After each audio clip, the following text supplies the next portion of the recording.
গত টি-20 বিশ্বকাপে যে মাহমুদুল্লাহ রিয়াদকে বাদ দিয়েছিল বিসিবি, সেই রিয়াদকে আবার বিশ্বকাপের আগে ডেকে পাঠালেন বিসিবি সভাপতি পাপন। হয়তো সবাইকে সামলে রাখার দায়িত্বটাও দিয়ে দিলেন। হঠাৎ করে বিসিবি বস পাপনের ঘরে সাইলেন্ট কিলার মাহমুদুল্লাহর ডাক। রবিবার টাইগার ব্যাটারদের যাওয়া আসার মিছিলের দিনে ত্রাতার ভূমিকায় ছিলেন বুড়ো মাহমুদুল্লাহ রিয়াদি। সবার চোখে আঙ্গুল দিয়ে যেন দেখিয়ে দিলেন পোড়াঞ্চাল ভাতে বাড়ে। বিশ্রাম ফর্মুলায় উপেক্ষিত রিয়াদ সবাইকে ব্যাট হাতেই দিয়েছেন জবাব যে তিনি এখনও ফুরিয়ে যাননি। এজন্যই কিনা দলের টিম ম্যানেজারকে দিয়ে মাহমুদুল্লাহ রিয়াদকে ডেকে পাঠিয়েছেন বিসিবি সভাপতি। মিটিংয়ের আদ্যপ্রান্ত জানা না গেলেও অভিজ্ঞ রিয়াদকে দলকে গুছিয়ে রাখার দায়িত্বটা পাপন দিয়ে দিতে পারেন। কেননা এই মুহূর্তে অভিজ্ঞ এই ব্যাটার আছেন দুর্দান্ত ফর্মে। একটা সময়ে দলটাকেও তিনি নেতৃত্ব দিয়েছেন।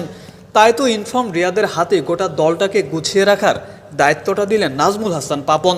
ক্যাপ্টেন্সি শান্ত করলেও রিয়াদ দলের সবচেয়ে সিনিয়র ক্রিকেটার। সবাই তাকে ভালোবাসেন, তার কথাও শোনেন। এজন্যই কিনা পাপন ডেকে পাঠিয়েছেন অভিজ্ঞতায় ঠাসা মাহমুদুল্লাহ রিয়াদকেই।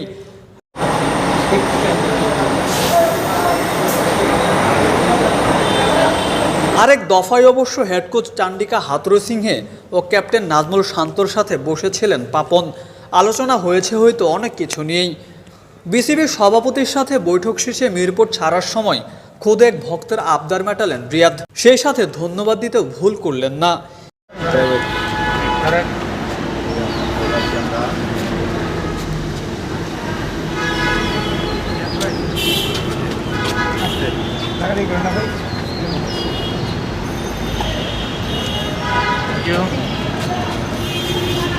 এদিকে ম্যাচ শেষ হয়ে গেল সেন্টার উইকেট 1 ঘন্টার ব্যাটিং অনুশীলন শেষে নিজের কোটি টাকার গাড়িতে করে মিরপুর ছেড়েছেন বিশ্বসেরা allrounder Shakib Al Hasan.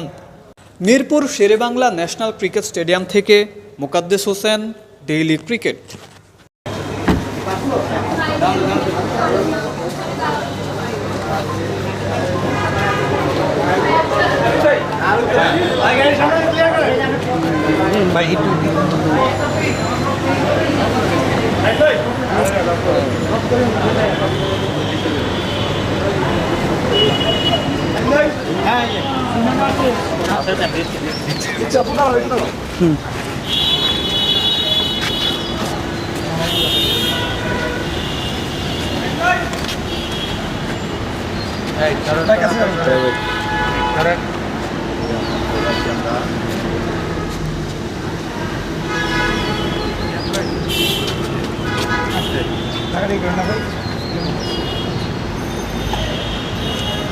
Thank you.